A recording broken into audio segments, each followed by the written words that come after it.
ভাই আমার বন্ধুরা, আমার আল্লাহর সমকক্ষ কেউ নাই, কিন্তু হযরতে নূহ আলাইহিস সালাতু ওয়াস সালামের উপরে নমরুদ খোদা দাবি করেছিলেন। নমরুদ নূহ আলাইহিস সালাতু ওয়াস সালামকে আক্রমণ করেছিলেন। আল্লাহ পাক নমরুদ রে কয়, নমরুদ রে, আল্লাহ পাক নমরুদ রে কয়, নমরুদ রে আমি তোরে ধরি না, ধরি না, ধরি না, যখন তোর আমি ধরবো কিন্তু তখন আর ছাড়বো না। বলেন ঠিক কিনা? আবার আল্লাহ পাক মূসা আলাইহিস সালামকে বলেন, পয়গম্বর মূসা নূহ আলাইহিস সালাতু ওয়াস সালামের যুগে নমরুদ নূহ আলাইহিস সালামকে জ্বালা যন্ত্রণা করেছেন। আপনি মূসাকে ফেরাউন তিনি জ্বালা যন্ত্রণা করতেছেন। আবার আমার প্রিয় নবী পাকের জামানা তার চাচা আবু জেহেল আমার নবী পাককে নির্যাতন করেছেন। নবী পাকের জামানা আবু জেহেলের পরে আমার নবীকে যিনি জ্বালা যন্ত্রণা করতেন মুনাফিক, তিনি আব্দুল্লাহ ইবনে উবাই। রাসূলের পিছনে নামাজ পড়েছেন, রাসূলের পিছনে নামাজ পড়েছেন, সব কিছু করেছেন, কিন্তু এরপরেও আল্লাহর তরফ থেকে তিনি লানতপ্রাপ্ত ছিলেন, গজবপ্রাপ্ত ছিলেন। কারণ তিনি আল্লাহর রসুল যেটা সিদ্ধান্ত নিতেন, আল্লাহ রসুল যেটা যুদ্ধের জন্যে, কোনো কাজের জন্যে, মক্কার জন্যে, মদিনার জন্যে, ইয়ামিনের জন্যে, হ্যাঁ বিভিন্ন দেশের সফরের জন্যে, ইসলামের কাজের জন্য কোনো পরামর্শ নিতেন, পরক্ষণে তার কিছুক্ষণ পরেই এই নবী পাকের পিছনে যে নামাজ পড়তেন, তখন সবচেয়ে বয়স্ক একজন ব্যক্তি আব্দুল্লাহ ইবনে উবাই রসুলের সিদ্ধান্ত তিনি চেঞ্জ করছেন, পরিবর্তন করে ফেলতেন। মানে রসুল মানে এমন পর্যন্ত বলছেন আমার রসুল নাকি ইনসাফ একটু দুর্বল। রসুল বয়স তো কম। আব্দুল্লাহ ইবনে উবাই বলতেন যে আব্দুল্লাহ বেটা মুহাম্মদ একটু ইনসাফ দুর্বল, কারণ বয়স কম। তো জোরে সোরে বলবেন না নাউজুবিল্লাহ। আমার রসুল বুঝি ইনসাফ। আমার আল্লাহ পাক কোরআন পাকের মধ্যে বলেন, এই পৃথিবীতে একজন ব্যক্তিকে আমি সৃষ্টি করেছি, প্রেরণ করেছি, সবচেয়ে ইনসাফওয়ালা, ওর মতন ইনসাফওয়ালা ব্যক্তি আমি পৃথিবীতে আর দ্বিতীয় কাউকে আমি সৃষ্টি করি নাই। ওয়া ইন্নাকা লাআলা খুলুকিন আযীম, সবচেয়ে উত্তম চরিত্রবান করে আমি সৃষ্টি করেছি আমি আমার প্রিয় নবী, আমার বন্ধু হাবিব মুহাম্মদুর রাসূলুল্লাহ সাল্লাল্লাহু আলাইহি ওয়াসাল্লামকে। আর রসুলের পিছনে নামাজ পড়ে রসুলের সিদ্ধান্ত, রসুলের হুকুম, রসুলের আইন, রসুলের পরামর্শ সাথে সাথে অ্যাভয়েড করতেন, প্রত্যাখ্যান করতেন, এড়িয়ে চলতেন। এ হলো আব্দুল্লাহ ইবনে উবাই। আর আব্দুল্লাহ ইবনে উবাই যে মুনাফিক ছিল, এটা আমার রসুল আল্লাহ পাক বলেন, আমার রসুলকে জ্বালা যন্ত্রণা করতেন তার চাচা আবু জেহেল, মুসলমানদের ছিল আব্দুল্লাহ ইবনে উবাই। ভাই আমার বন্ধুরা, আমার সূরাতুল ইখলাসের মধ্যে এই জন্য পরিচয় দিলেন আল্লাহ পাক যুগে যুগে আদম আলাইহিস সালাম থেকে নিয়ে আমাদের রসুল পর্যন্ত যতগুলো নবী রাসূল প্রেরণ করেছেন, সৃষ্টি করেছেন, প্রত্যেকটাই নবী রাসূলের ক্ষেত্রে কাফের ছিল, বেঈমান ছিল। তারা জ্বালা যন্ত্রণা করত, নির্যাতন করত, তারা খোদাও দাবি করত। যেমন নমরুদ খোদা দাবি করেছিলেন, ফেরাউন খোদা দাবি করেছিলেন। আর নমরুদ রে শেষ পর্যন্ত আল্লাহ তাআলা বলেন, নমরুদ রে, নমরুদ দা তোরা আমি ধরি না, যখন আমি ধরবো আর ছাড়বো না। ফেরাউন তোকে আমি ধরি না, যখন ধরবো তখন আর ছাড়বো না। আবু জেহেল তোরে ধরি না, যখন ধরবো তখন আর ছাড়বো না। এরকম ভাবে এখন পর্যন্ত কিয়ামত পর্যন্ত নবীর দুশমন যারা, উলামায়ে কেরামের দুশমন যারা, মুমিন মুসলমানদের দুশমন যারা, ইমানদারদের দুশমন যারা, মুমিন মুসলমানদের দুশমন যারা, আল্লাহর দুশমন যারা, ওলি আল্লাহদের দুশমন যারা, নামাজীদের দুশমন যারা, এদের দুশমন যারা, এদের সাথে যারা দুশমনী করবে, বেঈমানি করবে, অবমানিত করবে, অবহেলিত করবে, আল্লাহ পাক ওই সমস্ত কাফেরদের মতো বলেন, তোদেরকে আমি ধরি না, যখন ধরবো তখন আর তোদেরকে আমি ছাড়বো না। এজন্য সমস্ত পৃথিবীতে যারা খোদা দাবি করছেন, রব দাবি করছেন, গড দাবি যারা করেছিলেন, কেউ পৃথিবীতে বেঁচে নেই, সবাই ধ্বংস হয়েছেন। নমরুদ ধ্বংস হয়েছিলেন, একটা ন্যাংরা সাধারণ একটা মশা তার নাকের ভিতর দিয়ে চান্দির ভিতরে প্রবেশ করেছিলেন, ওখানে তিনি কুট কুট কুট কুট করে যখন তিনি কামড়াইছিলেন, তখন আর ওই একটা নোংরা মশার কামড় নমরুদ সহ্য করতে পারে নাই। শেষে তার নমরুদের যে পেঁয়াজ ছিল, তার সঙ্গে সাথে ছিল, তাদেরকে বলল আমার মাথায় যে কি নাক দিয়ে কি প্রবেশ করলো, কে যে নাক দিয়ে প্রবেশ করলো, মাথার মগজের মধ্যে কামড়াচ্ছে, আমি কামড়তে সহ্য করতে পারতেছি না। শেষ পর্যন্ত তিনি একজন কাজের লোক নিয়েছেন যে তার মাথার মধ্যে তিনি জুতাতে আঘাত করত। যখন নাকি জুতাতে নমরুদের মাথার মধ্যে এই জুতা দিয়ে যখন আঘাত করত, ওই দিক দিয়ে আল্লাহ তাআলা ওই জিবরাইলের মাধ্যমে মশার কানে আওয়াজ পৌঁছে দেন। মশারে জুতাতে যেহেতু নমরুদের মাথার মধ্যে আঘাত করছে, অবমাননা বস্তু দিয়ে যেহেতু তার মাথার মধ্যে আঘাত করছে, তাহলে নমরুদের মাথার ব্যথা একটু থামায় নেই। নমরুদের মাথার ব্যথা হয়ে গেল। নমরুদের চিন্তা করলো সর্বনাশ, জুতার মধ্যে আবার কি জাদুকর, আমার মাথায় জুতা দিয়ে আঘাত করছে, ব্যথা কমে গেল। অতএব আল্লাহ তাআলা ইসলামের অবনগরের কারণে জুতা দেও তাকে পিটানো হয়েছে, জুতা দেও তাকে শাসন করা হয়েছে, বলেন ঠিক কিনা? আল্লাহ জুতাতে শেষ পর্যন্ত জুতার পিটনি খাওয়া তাকে অমর শাস্তি তাকে তার পরিশোধ করতে হয়েছে। এরকম ভাবে ফেরাউন তিনিও দেখা গেছে তো রাজত্ব করেছেন। মুসা আলাইহিস সালাম তার সাথে অত্যাচার করছেন, জুলুম করেছেন, কিন্তু মুসা আলাইহিস সালাম জুলুম করা পড়েও ফেরাউন ওই নীল নদের মধ্যে তার সৈন্য সেনাদেরকে নিয়ে, মুহররম মাসের 10 তারিখ ছিল, সেই দিন নিমজ্জিত হয়েছিল, ধ্বংস হয়েছিল। আল্লাহ পানির মধ্যে সুবাহ থেকে হত্যা করেছেন। আর ওই ফেরাউনের লাশ এখনো মিশর জাদুঘরের মধ্যে এখনো মম অবস্থা সেখানে রয়েছেন। এরকম ভাবে ভাই দুনিয়ার যত যারা রাজত্ব স্বীকার করেছেন, মালিক স্বীকার করেছেন, আল্লাহ স্বীকার করেছেন, রব স্বীকার করেছেন, একজন পৃথিবীতে টিকে থাকতে পারে নাই। অস্থায়ী রব, অল্প সময়ের জন্য রব, কয়েকশো বছরের জন্য যিনি রব দাবি করেছিলেন, সব রবগুলো, আল্লাহগুলো, সব যারা মালিক স্বীকার করেছেন সবাই ধ্বংস হয়েছে।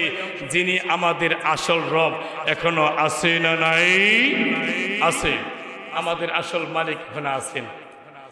হ্যাঁ আমার বন্ধুরা, আমার এই জন্য আমার আল্লাহ পাক সূরাত আলে ইমরানের 25 নম্বর আয়াতে কারিমায় থেকে আমার আল্লাহ পাক তিনি যে মালিক, আল্লাহ যে মালিক, সূরা ইখলাসের মধ্যে তুলে ধরছেন। আবার সূরা আলে ইমরানের 26-27 আয়াত 25 থেকে শুরু হয়েছে। এখানে আল্লাহ পাক যে মালিক, আল্লাহ একাই মালিক, পৃথিবীর আর কারো মালিকের দায়িত্ব দেয় নাই। মালিক মালিক আল্লাহ কো মালিক, মালিক ইয়াউমিদ্দিন, মালিক তো আমি আল্লাহ, অন্য কেউ তো মালিক না, আমি তো মালিকের কারো দায়িত্ব দেই নাই। এই আয়াতে কারিমার মধ্যে আমার আল্লাহ পাক বলেন, কুলিল্লাহুম্মা মালিকাল মুলকি তুতিল মুলকা মান তাশাউ ওয়া তানজিউল মুলকা মিম্মান তাশাউ ওয়া তুইজ্জু মান তাশাউ ওয়া তুযিল্লু মান তাশাউ বিয়াদিকাল খায়র ইন্নাকা আলা কুল্লি শাইইন কাদির। হ্যাঁ আমার বন্ধুরা, আমার এই যে কোরআনে পাক সূরা আলে ইমরানের আয়াতে কারিমার মধ্যে আমার আল্লাহ পাক বলেন, কুলিল্লাহুম্মা মালিকাল মুলক, পৃথিবীর কুল কায়নাতের মালিক একমাত্র, শুধুমাত্র, কেবলমাত্র আমি আল্লাহ। সমস্ত ভৌমত্বের মালিক একমাত্র আমি আল্লাহ। আসমানের মালিক, জমিনের মালিক, চন্দ্রের মালিক, সূর্যের মালিক, তারকার মালিক, জান্নাতের মালিক, জাহান্নামের মালিক, সুখের মালিক, শান্তির মালিক, দুঃখের মালিক, কষ্টের মালিক, সমস্ত ভাগ্য পরিবর্তনের মালিক, যা কিছু আছে, রিজিকের মালিক, হায়াতের মালিক, সমস্ত পৃথিবীর কুল কায়নাতের মালিক কে? আল্লাহ। আল্লাহ বলেন, কুলিল্লাহুম্মা মালিকাল মুলক, এই মুলক পুরা জাহানের মালিক হচ্ছে একমাত্র আমি আল্লাহ। এখানে অন্য কাউকে মালিক বলে কারো স্বীকৃতি আমি আল্লাহ দেই নাই, অন্য কাউকে আমি মালিক হিসেবে দেই নাই। পৃথিবীর কুল কায়নাতের মালিক একমাত্র আমি আল্লাহ। পরে বলতেছেন তুতিল মুলকা মান তাশা, সূরাতুল ফাতিহার মধ্যে বলছেন মালিকি ইয়াউমিদ্দিন, যিনি বিচার তিনি মালিক। মুফাসসিরিন কেরাম এখানে দুইটা ব্যাখ্যা করেছেন, মালিক ইয়াউমিদ্দিন যিনি বিচার দিনে মালিক। এখানে বিচার দিন বলতে হাসরের ময়দানে বলছেন, হাসরের মাঠে যে বিচার, ওখানে দুইটা বিচার হবে, একটা ওখানে একটা জাহের বিচার আর একটা গোপন প্রকাশ বিচার। প্রকাশ হলো প্রকাশ্যে যে বিচারটা হবে সবার সামনে, আরেকটা বিচার হলো গোপন, সেটা আল্লাহর নিজ ইচ্ছা, তার নিজ স্বাধীন, তার নিজের ক্ষমতা বলে আল্লাহ পাক ইচ্ছে করলে কাউকে মাফও করে দিতে পারেন, ক্ষমাও করে দিতে পারেন। বলেন ঠিক কিনা? যেমন একজন পাপী মানুষ দুনিয়াতে নামাজ পড়ে নাই, রোজা করে নাই, হজ করে নাই, যাকাত দেয় নাই, শরীয়তের কিছু আমল করে নাই, কিন্তু আমার প্রিয় রাসূল পাককে অধিক পরিমাণে ভালোবাসতো। হ্যাঁ, আউলিয়া কেরামকে ভালোবাসতো এবং হক্কানি উলামায়ে কেরামকে ভালোবাসতো। উলামায়ে কেরামকে ভালোবাসার কারণে দেখা গেছে যে আল্লাহ তাআলা ওই মানুষটাকে মাফ করে দিয়েছেন। আর এক্সাম্পল, উদাহরণ হাদিস থেকে, রাসূল পাক যখন মেরাজে গিয়েছেন, এই কথার পিছনে আল্লাহ যে গোপনে যে মাফ করে দেয় তার প্রমাণ হইল যে রাসূল যখন মেরাজে গেলেন, জান্নাতের মধ্যে গিয়ে দেখলো জান্নাতের সুসম্মানিত একটি চেয়ারের মধ্যে সিংহাসনে একজন নারী বসা আছেন। আল্লাহ রাসূল জিজ্ঞাসা করেন জিবরাইল আমিন কে, হে জিবরাইল কাইফা হালে মালুম বিল্লাহ উনহুন নাস, মানে এই নারীর তার কি হালত যে জান্নাতের চেয়ারের মধ্যে বসা আছে, আল্লাহ তার এত বড় শান শওকত দিয়েছেন। জিবরাইল বলতেছেন জি ইয়া রাসূলুল্লাহ ইয়া হাবিবাল্লাহ, এই নারী দুনিয়াতে কোনো কাজ করে নাই, নামাজ পড়ে নাই, রোজা করে নাই, হজ করে নাই, যাকাত দেয় নাই, পর্দায় ছিল না, এত কিছু করা কোনো শরীয়তের কোনো কিছু বন্ধন করে নাই। রাসূল কয় তাহলে শরীয়তের বন্ধন করে তাহলে জান্নাতের এই সিংহাসন চেয়ারের মধ্যে বসে হ্যাঁ হুর গেলবান কিন্তু খেদমত করানো হচ্ছে, তার কারণ কি? জিবরাইল বলতেছি ইয়া রাসূলুল্লাহ, এই নারী দুনিয়ার জন্য একটা ব্যবসা ছিল। উনি যখন মরুভূমি রাজ্যে হেঁটে যায়, একটা কুকুর বাচ্চা দেখেন যে জিহ্বা বের করে, একটা কুকুর বাচ্চা জিহ্বা বের করে পানির পিপাসা, পানির তৃষ্ণা কাতরাচ্ছে। এই বাচ্চা মহিলা তিনি কুকুর বাচ্চাটাকে, আল্লাহর একটা জীব, আল্লাহর একটা মাখলুক, এই কুকুর বাচ্চাটাকে তিনি কাহেতের নিসাতে মানে কুলের মধ্যে নিয়ে মানে পেরেশান হয়ে গেছেন পানি খোঁজার জন্যে। উনি মরুভূমির মধ্যে এই কুকুর বাচ্চাটা কুলে নিয়েছেন, দেখছে কে? আল্লাহ। আল্লাহ দেখেছেন, আল্লাহ দেখেছেন। পানি পিপাসা, পানি খুঁজতে খুঁজতে মরুভূমির মধ্যে দেখলে একটা কুয়ার মধ্যে পানি পাইলেন, সে কুয়া থেকে পানি উঠে কুকুর বাচ্চাকে খাওয়াইলেন। পৃথিবীর কেউ দেখছে না, দেখছে কে? আল্লাহ। এই কুকুর বাচ্চাকে, এই কুকুর একটি বাচ্চা, কুকুর একটি ছানা, এই কুকুর ছোট্ট বাচ্চাটিকে বাচ্চা মহিলা পানি খাওয়ার কারণে আল্লাহকে আমি খুশি হয়ে গেলাম।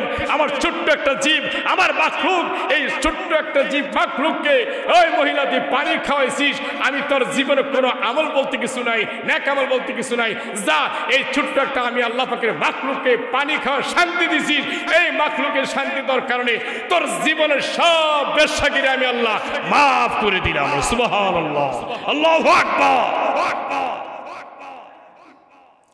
তাহলে কি বুঝে, একটা মহৎ একটা কাজের কারণেও আল্লাহ তাআলা মাফ করে দিতে পারেন। এই জন্য বলছেন মালিক ইয়াউমিদ্দিন। আবার জাহান্নামে গিয়ে দেখলো আরেক চেয়ারের মধ্যে, আগুনের চেয়ারের মধ্যে আরেক নারী বসা। কাইফা হাল মালুম বিল্লাহ উনহুন নাস। রাসূল জিজ্ঞেস করেন জিবরাইল, এই জাহান্নামের মধ্যে এই নারী এর হালতটা কি? বলে ইনি দুনিয়াতে 5 ওয়াক্ত নামাজ পড়তেন, সারা দিন রোজা রাখতেন, সারা রাত তাহাজ্জুদ নামাজ পড়তেন, নফল নামাজ পড়তেন, সারা দিন রোজা রাখতেন। সর্বনাশ, এত আবেদা ছিল।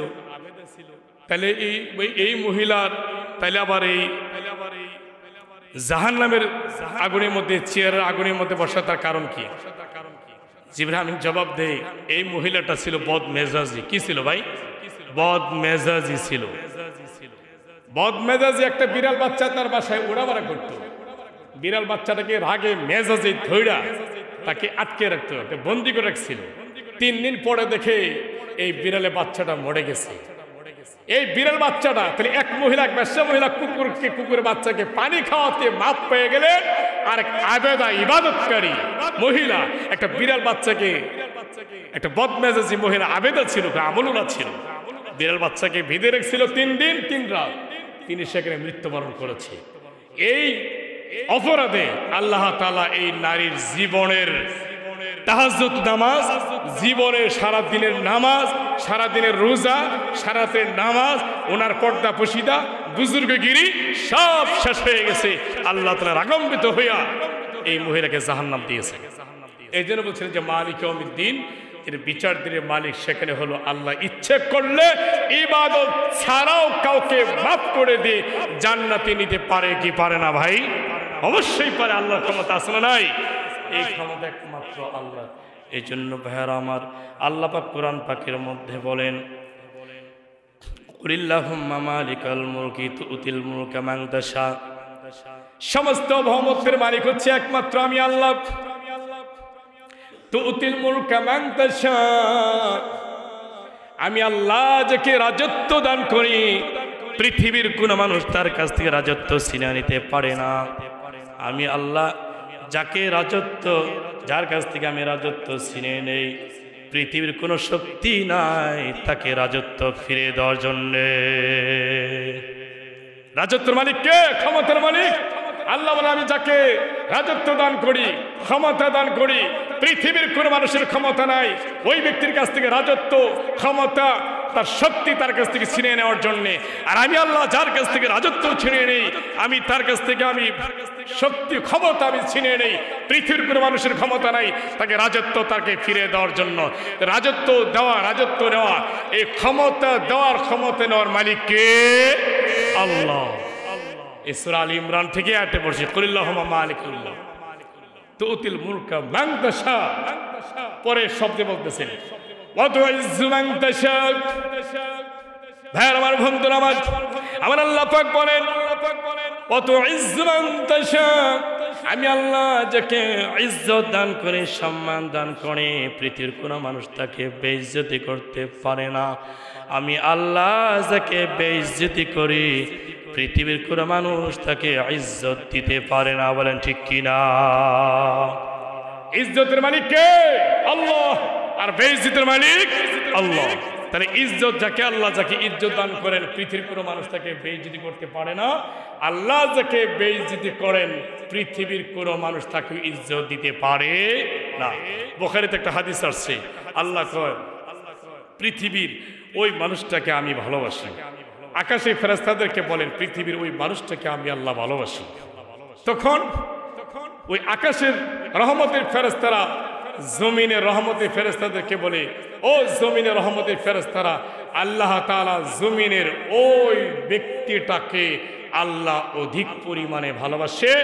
আমরা আসমানের রহমতের ফেরেশতারা ওই জমিনের ওই মানুষটাকে ভালোবাসি।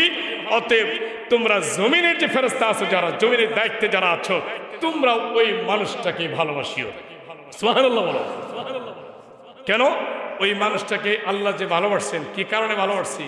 ওই মানুষটা নামাজ পড়েছেন, রোজা করেছেন, হজ করেছেন, যাকাত দিয়েছেন, দান খরচ করেছেন, হ্যাঁ, সত্য কথা বলেছেন, মিথ্যা বলেন নাই, সুদ খান নাই, ঘুষ খান নাই, যৌতুক দেন নাই, যৌতুক নেন নাই, এতিমের মাল জোরপূর্বক ভক্ষণ করেন নাই, গরিবদের হক নষ্ট করেন নাই, সমাজের হক নষ্ট করে নাই, কারো কষ্ট দেয় নাই, বকাবজি করে নাই, গালিগালাজ করে নাই, কোনো জোরপূর্বকভাবে কারো রিজিক নষ্ট করে নাই। এই জন্য আমি আল্লাহ ওই মানুষটাকে ভালোবাসি। আল্লাহ দুনিয়ার ওই মানুষটাকে ভালোবাসার কারণে আসমানে ফেরেশতা, জমিনে ফেরেশতা সহ ওই মানুষটাকে ভালোবাসেন। ফেরেশতারা বলেন, হে আল্লাহ, এই জমিনের বান্দাটাকে তুমি মাফ করে দাও। বলেন সুবহানাল্লাহ।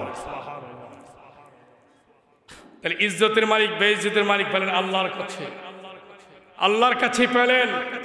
আল্লাহর কাছে সব ইজ্জতের মালিক, বেইজ্জতের মালিক, ক্ষমতার মালিক, ক্ষমতা দেওয়ার মালিক, ক্ষমতা নেওয়ার মালিক, এগুলো রিজিকের মালিক, হায়াতের মালিক, ভালো রাখার মালিক, মন্দের মালিক, আল্লাহ পাক সুস্থতার মালিক, অসুস্থতার মালিক।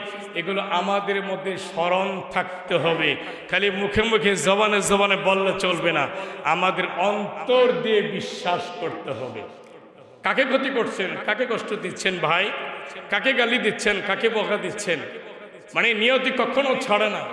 আপনার কথার দ্বারা, আপনার ব্যবহারের দ্বারা অন্য কোনো মুসলমান, অন্য কোনো মানুষ যদি কষ্ট পায়, এই যে আপনি ব্যবহারের দ্বারা, আপনার চোখের দ্বারা, মুখের দ্বারা, হাতের দ্বারা, পায়ের দ্বারা যে একটা মানুষ কষ্ট যে পাইলো, আর কষ্ট থেকেও কিন্তু একটা অভিশাপ আসে। অভিশাপ মুখ দেনা দেব, ওই কষ্টের পরিণাম, কষ্টেই তাকে একটা অভিশাপ আসে। কষ্ট নিয়তে কোনোদিন কাউকে ছাড়ে না ভাই, নিয়তে কোনোদিন কাউকে ছাড়ে না। যদি তোমার ওই এই জন্য রসুল বলছেন একটা হাদিসের মধ্যে, আমরা ফজর আমাল মসজিদে পড়ি, বুখারী হাদিসটা আসছে, আল্লাহ বলেন আমি তোমাদেরকে, আমার রসুল বলেন তোমাদেরকে আমার একটা আমলের কথা বলবো, যে আমলটা নামাজ রোজা, নামাজের চাইতেও রোজার চাইতেও দান সদকার চাইতেও অনেক দামি, অনেক দামি। এটা বুখারী হাদিস, এটা তাওহীদের অধ্যায়ে আসছে। তাহলে এই কথা দ্বারা বোঝা গেল নামাজের চাইতেও কি দামি আমল আছে, রোজার চাইতেও দামি আমল আছে, দান সদকার চাইতেও দামি আমল আছে। সাহাবে কেরাম তো এই কথাটা বলার পর, রসুল বলার পরে সাহাবে কেরাম তাজ্জব লেগে গেলেন, মানে খুব রসুল পাকের দৃষ্টিতে খুব তাকিয়ে রইল। রসুল কি বলে, এটা কেমন একটা দামি বস্তু, দামি আমল। তখন রসুল বললেন যে নামাজের চাইতেও রোজার চাইতেও দান সদকার চাইতে সবচেয়ে দামি একটি আমল হলো সৎ আচরণ, সৎ ব্যবহার। বলেন ঠিক কিনা ভাইয়ার আমার, বন্ধুরা আমার, কোরআন পাকের ছোট্ট একটি সূরা, ওই সূরাটি তেলাওয়াত করেছি, ওই সূরাটি সূরাতুল ইখলাস। এই সূরাটির কি তাৎপর্য, এই সূরাটি ছাড়াও মাঝখান থেকে আরেকটি আয়াতে কারিমায় আমি তেলাওয়াত করেছি। সূরাতুল ইখলাস কেন নাজিল হলো, নাজিল হওয়ার উদ্দেশ্যটা কি? সেই প্রিয় নবী সাল্লাল্লাহু আলাইহি ওয়াসাল্লামের জামানা ইহুদি মুশরিক নাসারা কাফের মুশরিকরা আমার প্রিয় নবীকে বলেন, আব্দুল্লাহর বেটা মুহাম্মদ, তুই এই মক্কা নগরীতে নবী বলে স্বীকার করছিস, নবী বলতাছিস, তোর বাবাও নাই, তোর মা নাই, তুই মাত্র এতিম, তোর কোনো ধন সম্পদ নাই, টাকা পয়সা নাই, তোর কোনো রাজত্ব নাই, তোর কোনো ক্ষমতা নাই, তোর কোনো বল শক্তি নাই, লাঠির বল নাই, জন বল নাই, তুই সেই মহান আল্লাহ পাকের নবী বলে তুই দাবি করতেছিস, তোর কাছে আমাদের জিজ্ঞাসা। ওই কাফের মুশরিকরা আমার প্রিয় নবীকে জিজ্ঞাসা করলেন, আব্দুল্লাহর বেটা মুহাম্মদ রে, বল তোর আল্লাহর বংশের পরিচয় বল, তোর আল্লাহর কোন বংশ যে একমাত্র তোর আল্লাহর দিন, আল্লাহর ইসলাম, ইন্নাদ-দীনা ইনদাল্লাহিল ইসলাম, আল্লাহর ইসলাম, আল্লাহর দিন প্রতিষ্ঠা করার জন্য মক্কা মদিনায় পৃথিবীর সারা জাহানের মধ্যে তুই প্রচার করার জন্য তুই আগ্রহ হচ্ছিস। সে আব্দুল্লাহর বেটা মুহাম্মদ, বল তোর আল্লাহর কি পরিচয়, তোর আল্লাহর বংশের নাম কি? আপনারে বলেন, আমার আল্লাহর কোনো বংশ আছে না, আমার আল্লাহর কোনো বংশ নাই। কাফেররা বলতেছে আমার আল্লাহর বংশ পরিচয় জানতে আমার রাসূলের কাছে। দ্বিতীয়বার জিজ্ঞাসা করলেন আব্দুল্লাহর বেটা মুহাম্মদ, তোর আল্লাহ কিসের তৈরি? স্বর্ণ রূপা হীরা মণি মুক্তা কিসের তৈরি তোর আল্লাহ? কারণ আমাদের যে রবগুলো আছে, আমাদের একাধিক রব, সূর্যের রব, পানির রব, আকাশের রব, বাতাসের রব, সাপের রব, ঘাবির রব, আমাদের ভাগ্যের রব।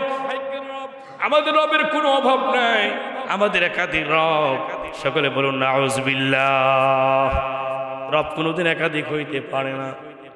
তোর ওই মুহূর্তের মধ্যে আমার আল্লাহ পাক আমার প্রিয় পাকের শানে এই কোরআনে পাকে ছোট্ট একটি সূরা নাজিল হয়ে গেল, সূরাতুল ইখলাস।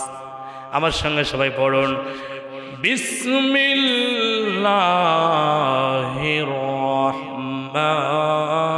রহমানির রহিম। কুল হুয়াল্লাহু আহাদ, আল্লাহুস সামাদ, লাম ইয়ালিদ ওয়া লাম ইউলাদ ওয়া লাম ইয়াকুল লাহু কুফুয়ান আহাদ। বলুন মারহাবা। হ্যাঁ আমার ভক্তরা, আমার আল্লাহ পাক এই ছোট্ট সূরাটির মাধ্যমে আল্লাহ পাকের পরিচয় তুলে ধরলেন। আল্লাহ পাক জিবরাইলকে বলেন, জিবরাইল আমার বন্ধুর কাছে যাও, আমার দোস্তর কাছে যাও, আমার প্রিয় নবীর কাছে যাও, গিয়া ওই কাফের কাছে গিয়া আমি আল্লাহর পরিচয়টুকু তুলে ধরো।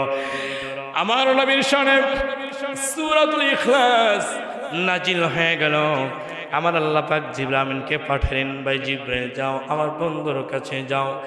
সঙ্গে সঙ্গে জিবরাইল আমিন আমার নবী পাককে বলেন, নবী গো আপনি কাফেরদেরকে বলুন আল্লাহর পরিচয় পৃথিবীর অন্য কারো দেওয়ার দরকার নাই। আদম নবী থেকে ঈসা নবী পর্যন্ত কারো আল্লাহর পরিচয় কোনো নবীদের দেওয়ার প্রয়োজন হয় নাই। আল্লাহর পরিচয় আল্লাহ নিজেই তিনি দিয়ে দিয়েছেন। বলেন সুবহানাল্লাহ। হ্যাঁ আমার বন্ধুরা, আমার মুসা আলাইহিস সালাতু ওয়াস সালামের উপরে তাওরাত কিতাব নাজিল হয়েছিল। মুসা আলাইহিস সালাতু ওয়াস সালাম তাওরাত কিতাবের মধ্যে আল্লাহর পরিচয় আছে না নাই? আছে। এবং জাবর কিতাব নাজিল হয়েছে হযরত দাউদ আলাইহিস সালাতু ওয়াস সালাম। দাউদ আলাইহিস সালাম উপরে ওই আল্লাহর পরিচয় জাবর কিতাবের মধ্যে উল্লেখ করা হয়েছিল। আমার নবীর আগের নবী হযরত ঈসা আলাইহিস সালাতু ওয়াস সালামের উপরে ইনজিল কিতাব নাজিল হয়েছিল। ওই ইনজিল কিতাবের মধ্যেও আল্লাহর পরিচয় আল্লাহ বর্ণনা করে দিয়েছিলেন। অতএব প্রত্যেকটি আসমানি কিতাবের মধ্যে আল্লাহর পরিচয় আল্লাহ নিজেই বর্ণনা করেছেন। অন্য কোন নবীর নিজস্ব থেকে পরিচয় করা প্রয়োজন হয় নাই। আমার আল্লাহ পাক এই প্রিয় নবী মুহাম্মদুর রাসূলুল্লাহ সাল্লাল্লাহু আলাইহি ওয়াসাল্লামের কোরআন পাকের মধ্যে সূরা আল ইখলাস তেলাওয়াতের মাধ্যমে সূরা ইখলাস কুল হুয়াল্লাহ সূরা নাজিলের মাধ্যমে আল্লাহর পরিচয় তুলে ধরলেন। আল্লাহ পাক বলেন, কুল হুয়াল্লাহু আহাদ। হে আমার বন্ধু, আমার রাসূল, হে আমার দোস্ত, ওই কাফের মুশরিকদেরকে আপনি বলে দিন, আপনি বলে দিন আল্লাহর পরিচয় আল্লাহ নিজে দিয়েছেন। কুল হুয়াল্লাহু আহাদ। আল্লাহ হলেন এক, আল্লাহ একক, আল্লাহর কোনো শরীক নাই। আল্লাহ এক, আল্লাহর কোনো সাহায্যকারী নাই, আল্লাহকে কোনো হেল্প করতে লাগে না, আল্লাহ কোনো সার্বিক সহযোগিতা করতে লাগে না, আল্লাহর কোনো সঙ্গী সাথী লাগে না। আল্লাহ নিজ নিজ ইচ্ছায় তিনি পৃথিবীর সবকিছু করতে পারেন। আল্লাহকে আল্লাহ নিজ সবকিছু একা একা করতে পারেন। আল্লাহর কোনো দুলহা দ্বিতীয় কেউ নাই। কুল হুয়াল্লাহু আহাদ। আল্লাহ এক, আল্লাহ একক। আল্লাহুস সামাদ। আল্লাহ মুখাপেক্ষী। পৃথিবীর 18,000 মাখলুকাত আল্লাহ পাকের প্রতি মুহতাজ। আল্লাহ পাকের প্রতি আমরা সকলে মুখাপেক্ষী। বলেন ঠিক কিনা? আল্লাহ পাকের প্রতি আমরা সকলে মুখাপেক্ষী। একমাত্র শুধুমাত্র কেবলমাত্র আল্লাহ পাক নিজেই 18,000 মাখলুকাতের জন্য তিনি মুখাপেক্ষী নন। আল্লাহুস সামাদ। আল্লাহ অমুখাপেক্ষী। পৃথিবীর সমস্ত 1 লক্ষ মতান্তরে 2,24,000 পয়গম্বর মুখাপেক্ষী। 18,000 মাখলুকাত আল্লাহ পাকের উপর মুখাপেক্ষী মুহতাজিয়া। আল্লাহ পাক মুহতাজিনিহি। আমরা সকলে আল্লাহ পাকের প্রতি মুহতাজ। বলেন ঠিক কিনা? আল্লাহ পাককে ওনার কোনো হেল্প সাহায্যকারী নেই, কারো প্রতি তার মুহতাজ হওয়া লাগে না। আল্লাহ মুখাপেক্ষী। লাম ইয়ালিদ ওয়া লাম ইউলাদ। তিনি যে বলছিলেন আল্লাহর বংশের পরিচয় কথা, ওই কাফের মুশরিক বেঈমানেরা নাসারা জিজ্ঞাসা করছিল রাসূলকে আল্লাহ কি বংশ পরিচয়। তখন এই আয়াতে কারিমায় থেকে বলছেন লাম ইয়ালিদ ওয়া লাম ইউলাদ ওয়া লাম ইয়াকুল লাহু কুফুয়ান আহাদ। লাম ইয়ালিদ ওয়া লাম ইউলাদ। তিনি কাউকে জন্ম দেয়নি। আল্লাহ পাক কাউকে জন্ম দেয়নি। আল্লাহ কেউ জন্ম দেয়নি। লাম ইয়ালিদ ওয়া লাম ইউলাদ। আল্লাহকে কেউ জন্ম দেয়নি, আল্লাহও কাউকে জন্ম দেয়নি। ওয়া লাম ইয়াকুল লাহু কুফুয়ান আহাদ। আল্লাহ বলেন আল্লাহর সমকক্ষ পৃথিবীর কেউ নাই, কেউ আগেও ছিল না, এখনো নাই, পরেও থাকবে না। বলেন ঠিক কিনা?